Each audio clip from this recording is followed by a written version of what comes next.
Hi, Ann Cornick from Paint and Porcelain Exchange and Paint and Porcelain. Today I'm on Paint and Porcelain because I wanted to show you I brought back my little raccoon plate, and it needs my plaid finished up. And this is kind of a different way of doing plaid, and rather than spending a whole live on it, I just thought I'd let you see what I'm doing. This is my plate. I just started working on it, and that's when I thought, oh geez, I should probably show you how to do this. So what I've done already, I've done one direction. So this direction, I started out with my ruler just like we did, I did the other day when I was doing plaid with people. And I started out with my ruler, and I figured out where the center was. I used his nose as the center of my piece because that's kind of what I wanted. And then I took and I drew lines on each side of it. Now I did not flex my ruler, and I used a pencil like this and just did it all the way to the end, all the way to the end. Now then I fired it. Now I'm on the final part of the plaid, and as you can see, I've drawn my lines all the way across. See these down here? I'll bring it up so you can see them. Those are my lines across. And what I have to remember is the order I did them in here. So I did the orange on the right of the main line, and I think this is yellow-brown on the left of the main line with a slightly smaller brush. So right now I'm in the process of just putting the orange on, and I just thought you'd enjoy seeing how it's done, because if you purchase this kind of china and it's hand painted, you probably want to know, what all was involved in it. So let's see, it's always on the right side. Although here, in order to match that, it has to be on the left, doesn't it? Left. Yeah, left here, because I flipped the plate upside down. So we'll put it there. And I'm just painting a light orange in. I'm using South Brown, which is my favorite orange. I know it sounds odd, but it's one of Paul White's colors. People always ask me, why do I use that? And I said it's because it never fires out for me. Never fires out. I can make this a little darker here, I think. This is another way you can do plaid that I didn't know about, and I learned this at Ohio, and I thought I ought to share it with everybody because, we've done a lot of plaid, and we did a lot of different ways. But in this case, this was one that I think did double duty. I think it was a very smart, see, I put it on the wrong side. I got to pay attention. I think it was very smart. It did double duty because you can put everything on one side, then fire it, and then do everything on the other side. Here we go. Now see, when I turn this over, it will be the correct side. You have to be careful because down here at the bottom, let me move it up a little. Down here at the bottom, I'm on this side, which at the time I painted it was the right side. And now I'm on the left side because I flipped the plate over. So I'm working on a different area. And I'm trying to get my orange so it's not so strong. There we go. And you want to go almost into the middle of the piece. You can even that up later. Then I'm going to clean my brush real well, and I'm going to take a different size brush. That one was an 8. This one is a 6. Same type of brush exactly. See? Right. Now this is yellow-brown that I'm using on the second side. So there's the line, and I'm on the other side of the line now, and I'm just doing this. Isn't that smart? You get 2 colors in. You get 3 different sizes because I'm going to put a green line down the middle. Now, I was not real good at putting the green line down the middle when I was there. I'll tell you why. Part of the problem is that my hand was really shaking that day. And I didn't have anything to balance it against. But here at home, of course, I feel a lot more confident because I have a lot of things at home that I use that you don't always take on a trip with you. I think when you talk about packing for a trip, one of the things you should always have is a light in case you need it. And they have some really good battery-powered lights now that you can buy that really help. Now, I know when it's wet, it doesn't look too much different. I'm going to flip this guy over now. And see here, oh, got to even some of these up here. Oh, there. And then here, now it's on the left because I flipped the plate. So you got to really pay attention when you're doing this. It's nice if you have one of these turntables.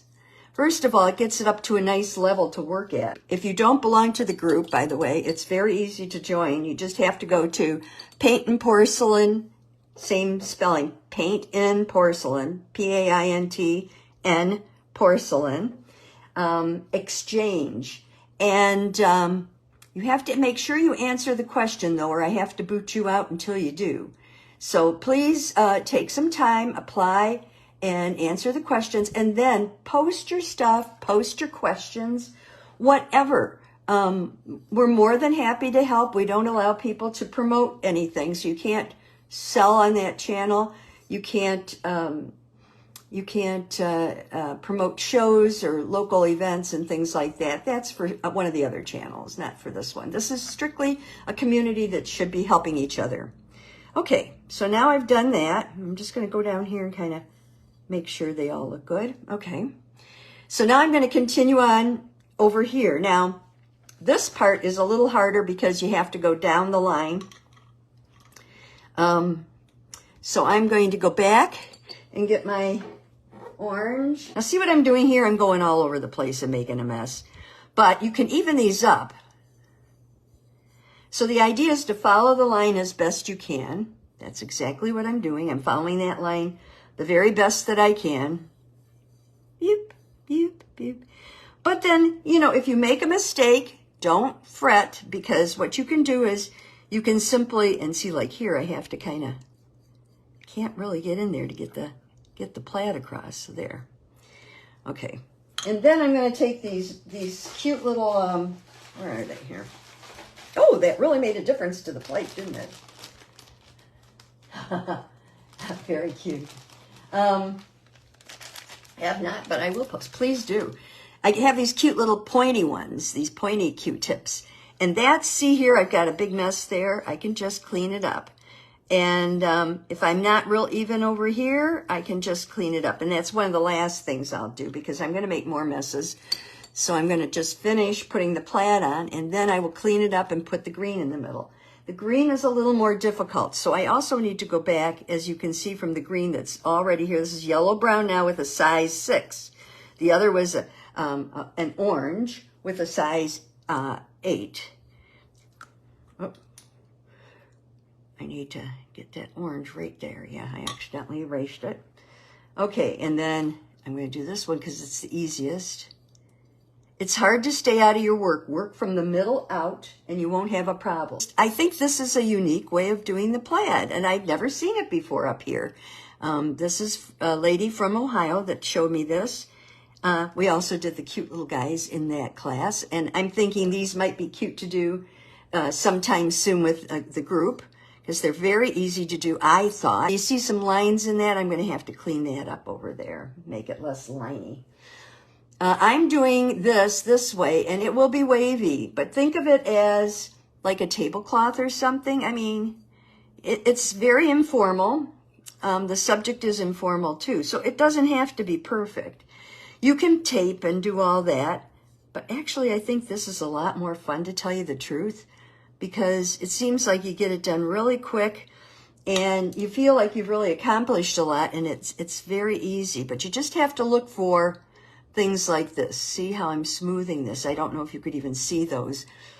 And then turn the plate as you go, because like up here, I can see that I didn't get my gold in right. There, that's better. And here the gold didn't come all the way up. Here it did, here it did. Okay, and make sure that you at least go to the rim with the colors too. You don't have to go over the rim if you don't want to. Now, I have found that I work better if I'm on the right side because I'm right-handed. If you're left-handed, I would say you probably work better on the left side. We're switching the colors now. Now, anytime, see this time, this way, the yellow-brown is on the left of that black line. When I turn it over, it's on the right, and you have to watch because it's very difficult, and you want to be consistent because the whole idea is that this plate look good when you're done, and consistency is part of that. Here, I'm having a little trouble. I'm using a mixture of half copaiba, half mineral oil. I have, you know, I have a million, if you've been watching me at all, you know I have a million different oils from different estates and things. And I think I've tried just about all of them. And this is the one that won. It's my favorite. You get a nice shine with it. The other thing is it goes on very smoothly.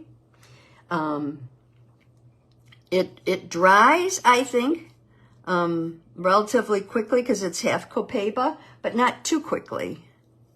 So it's like if you want to let it set overnight before you fire so that it won't drip in the kiln, this is a good one. Now I'm going back and I'm using my pointy Q-tip, and I'm just checking to make sure that all my lines are relatively straight, that there's no stuff where it shouldn't be.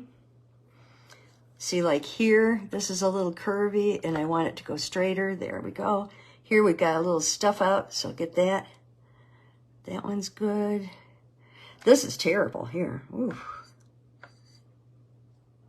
And I'll give you a hint. If you can't get it straight all the way across, at least get it straight where it crosses the white areas, because that's really apparent when you miss that. It becomes very apparent when you've missed it in the white areas. See how I have these little spaces that just have white in them? Okay, now I'm going to take another Q-tip, get a fresh one here, and I'm just going to do around the edges, because otherwise I might forget. And this is the big stuff. These are the oranges and things.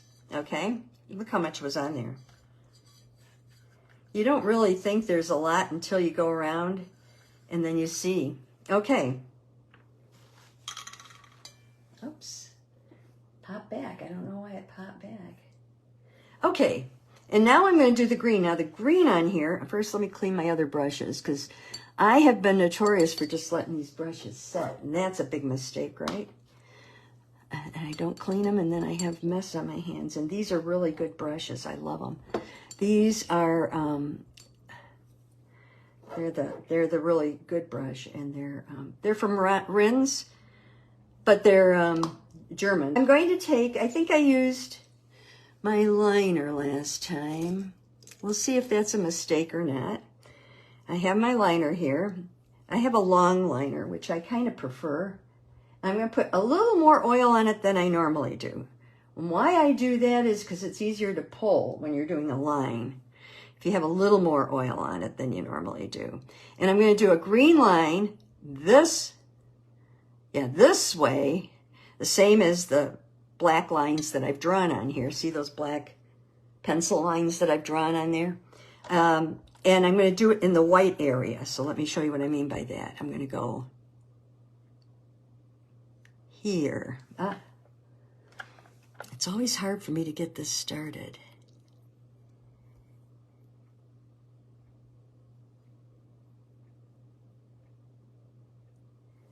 You might have to really roll the paintbrush around in the green.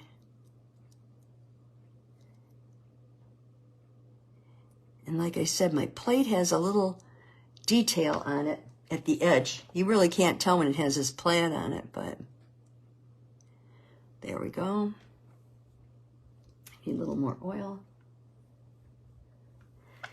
And then we're going to do this. And you're just doing it right down between those, so you don't need to do any lines. Now, I'm going to look at it first and see. Yeah, that's not too much. I thought it might be too much green, and so I was kind of curious to see how it turned out.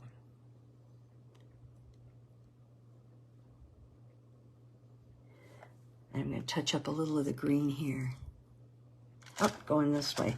And that's really difficult for me. This was the one that was the hardest. Right there, that long one. I don't do well on the long ones. Okay, where's my, here it is. need another one. Oh, it's not pointy. I need a pointy one. Looking for a pointy. Oh, here's one. Okay. This is too thick. And you don't want to get it too thick. And then see, I messed up the colors there because those colors were on there. So now I have to go back and clean those up.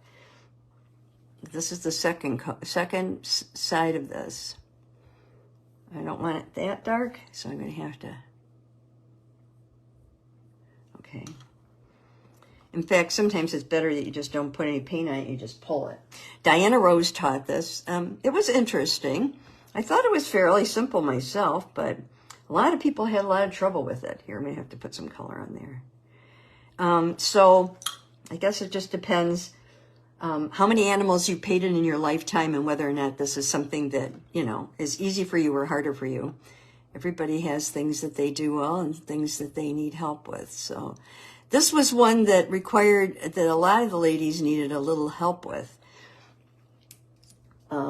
Because it was kind of foreign to them how they did the fur. Nobody knew what a fur brush was.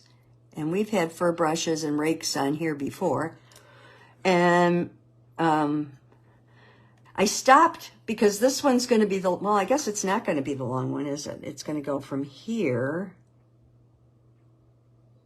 to here. And I'm just going to drag my liner as straight as I can. And then I'm going to let it, this is the hard part. I'm going to let it fade out right there. I think this is the hardest part, doing these crisscrosser things, because you got these little guys, and I'm not real steady with the little guys. Okay. And then we're going to do the one on this side. So yeah, but you know, everybody works at their own pace, and everybody is different. Now, I do have my name on here already, right there. I put it in First Fire, and then just kept painting over it because I figured that's a good way to camouflage it. But at the same time, you know, it's there. Now here I'm going to go here. See back here I have trouble because I have that lift to it. Okay. Now, I did half of that. Let me roll up my sleeve so I don't end up pulling it through. Oh, not bad. These are the ones I hate the worst. Am I off down there? Here, let me pull it up a little. This one should be simple.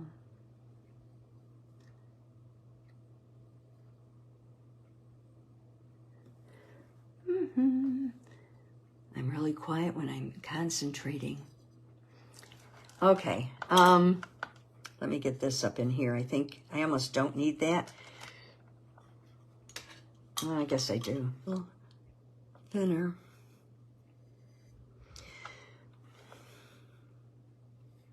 Oh, okay. Oh, brown brush. I'm going to try it one more time. I'm going to pull from this side. See if that helps. Yeah, you pull, and then you kind of, you kind of let it flatten out. And just pull it across. Okay, that worked. Now I'm looking for the ones I did last time, just because this is going to be the last firing. So, not bad. Right here I've got a problem. That's better. Okay, then you have to clean up the edge wherever you went over. Now, I let them run right into the pumpkins. I didn't care about that down here. Okay, and I'm cleaning off the edge.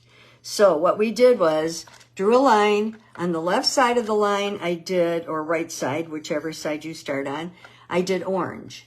And then on the other side, right on the other side of the same line, I did the brown, the yellow-brown. And then I went through and I just put these little tinier lines in, and I kind of winged them. Okay? Now, the only other thing I want to do is I want to put a little shadows in here. So now I'm taking, it's my number 8. I probably should use a 10, but I don't have one really handy. And I'm just going to take a little, like maybe, let me try the warm brown green on this pumpkin here, because I just want to get a little, I want to just wipe it across and just get a little bit more shade in there. Yeah, that's a little better there. And then up here, I think I'm going to use a little, I have what I call a warm brown gray. I love it. And if I put it on a pumpkin that has orange on it, just a little here and there, it makes a huge difference.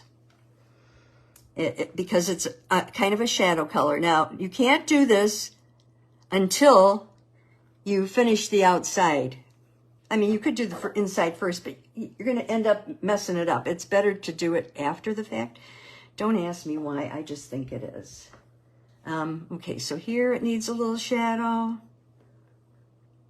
I'm using my warm brown gray, and I'm using the very tip of my brush. I need some orange in there. Here we go. Oh, that might be too orange. Hang on. I might have wrecked it, so I just take it off. There we go. That's more what I wanted. And we'll get that up there. And then I want that white back, that color back. Yeah, there. I'm just doing washes, so you can play with washes quite a bit if you do them. I might use my filbert actually, because it's bigger and I get a better result with my filbert, I think. Come here, filbert.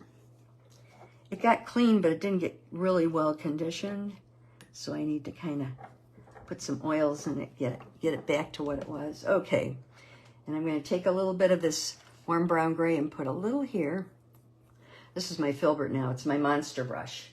I like it because I think what it does is it doesn't add the color too heavy. It kind of lightens things when you add it. Yep, I wanted that there, and I want a little bit of the green right in here. There we go. And I want a little more. Oh, that's too dark. I want a little more up in here, just to add a little subtle color here. The screen up in here is kind of not real smooth, and I kind of like it smoother.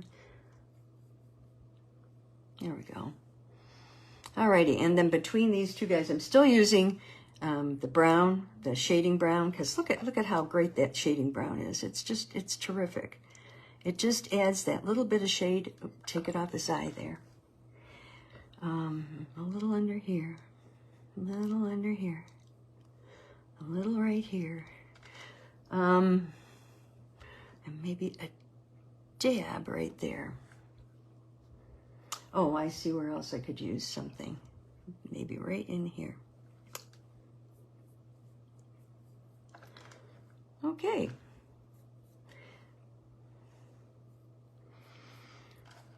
I think that finished out pretty well, don't you? So this is I finished up this now. These guys on each side here, where am I? I'm looking at it in this, yeah. Like this one here, that orange looks a little deep. I might have to just, I don't know if I'm going to play with it or not. Yeah, I might have to. It looks a little bit strong, so I might do a little bit. Anyway, just pick up your brushes and keep painting, and I'm glad you tuned in. Program, and I hope you'll take a minute to subscribe so that other people can learn more about China painting and we can get the word out to more people. You also can look at the links below. My paintnporcelain.com website has a lot of freebies and printables for new and experienced painters, as well as studies, supplies, and even some of my hand-painted china. So thank you again, and I'll see you next time.